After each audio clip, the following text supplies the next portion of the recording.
Welcome to the Right Academy. I'm Matthew R. Miller. Today we're going to talk about pacing. Pacing refers to how fast or slow your story goes. If you're writing a book, a novel, full length, then you're going to want to vary, to alter the pacing. If a book is just 100% fast action all the time, it kind of eventually bores the reader, just as much as a book was just all slow all the time. That's just the way we are. We get tired of the same thing over and over. So you want to change it up from time to time. So let's talk about a few ways to do that. First thing you want to do is have a plan, okay? You want to have a plan. You want your, if you have to write it out like a storyboard, an outline, you want to figure out what parts should be fast-paced, what parts should be slow-paced. Generally speaking, you want things that would happen quickly in real life to be fast-paced, and things that might happen slowly in real life to be slower-paced.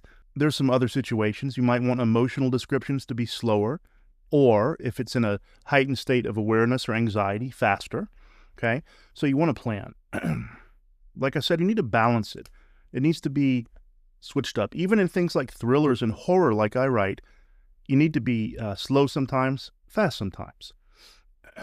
Something you can do to help this is to have good characters who are developed, who go through a character arc. It's going to take time to do that. So character development needs to be kind of slow throughout the book, but character actions can be faster. Make use of language that controls the pacing. You can use it through longer or shorter sentences. You can do this through action adverbs and adjectives, or action verbs especially. Punching, kicking, running, these are fast. Contemplating, languishing, these are going to be slower. The longer a sentence is, generally speaking, the slower the reader will read through it. Shorter, the faster. You can have more descriptive language and slower paced, whereas faster pace, you're going to have action language. Let me give you an example of a faster paced little portion from Gillian Flynn, I suppose, Sharp Objects. It says here, I did go home. My brain was stumbling from image to image of my mother, all ominous. Omen. The word beat again on my skin. Flash of thin wild-haired Joya with the long nails, peeling back the skin from my mother. Flash of my mother and her pills and potions. See how the sentences are short? Some of them aren't even complete sentences. And they're short. You have action verbs like flash. You have action adjectives like wild, wild-haired. You have beat, an action verb. On my skin, that's a physical type of thing, right? Let's compare this to another example, Daphne du Maurier in the story Rebecca. Listen to this as a slower-paced, dreamy-like feeling. Last night I dreamt I went to Manderley again.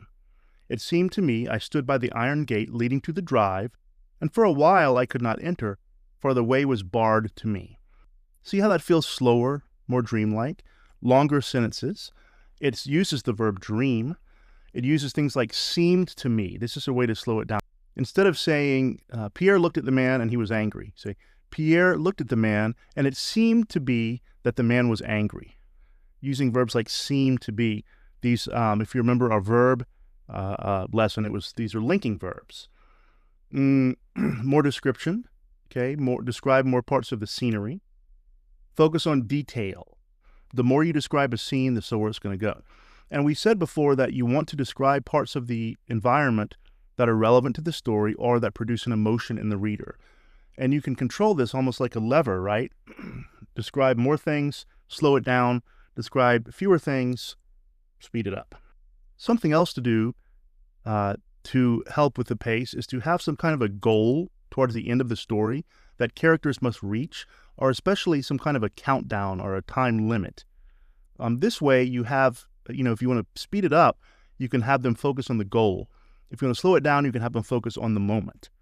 Another technique that many writers use is that toward the end of the book, when you're getting toward the climax, toward the big showdown, make the chapters shorter. Okay? Shorter chapter indicates faster pace. Also move the scenery and the setting, rather, from place to place. Okay, so let's say you have three characters. Reaching toward the climax, you might want to have one chapter focus on this character, another second character in another place, third another place, and go back and forth. TV shows do this, movies do this. So chapters that are linked together in the same kind of setting or the same little story are going to seem slower, whereas jostling them up a little bit is going to seem faster. And then finally, something I personally recommend is when you write your story, imagine it as a movie or a TV show. What would the characters actually be doing? Would they be running, fighting, jumping? Then use those kind of words. Are they going to be sitting there thinking, crying, having an emotional discussion? Then use words that describe that. If you can see it as a film, as a story in your head, then you can more readily, more easily match your writing to fit the pace. So the main lesson here is to vary your pace. You want it to be slow sometimes, fast sometimes. Speed it up with action verbs, fewer adjectives. Slow it down with more adjectives, adverbs, things like this, and more linking verbs and verbs that are internal, thinking, feeling, things like this. Hope that helps. I hope that's not too confusing. Just remember to vary it from time to time, and you'll find that your stories are richer, more complex, your characters are more developed, and it's a more enjoyable experience for the reader. And isn't that the whole point? We want the reader to enjoy the story. If you liked the video, please like and subscribe. Thanks for watching the Write Right Academy. I'm Matthew Miller.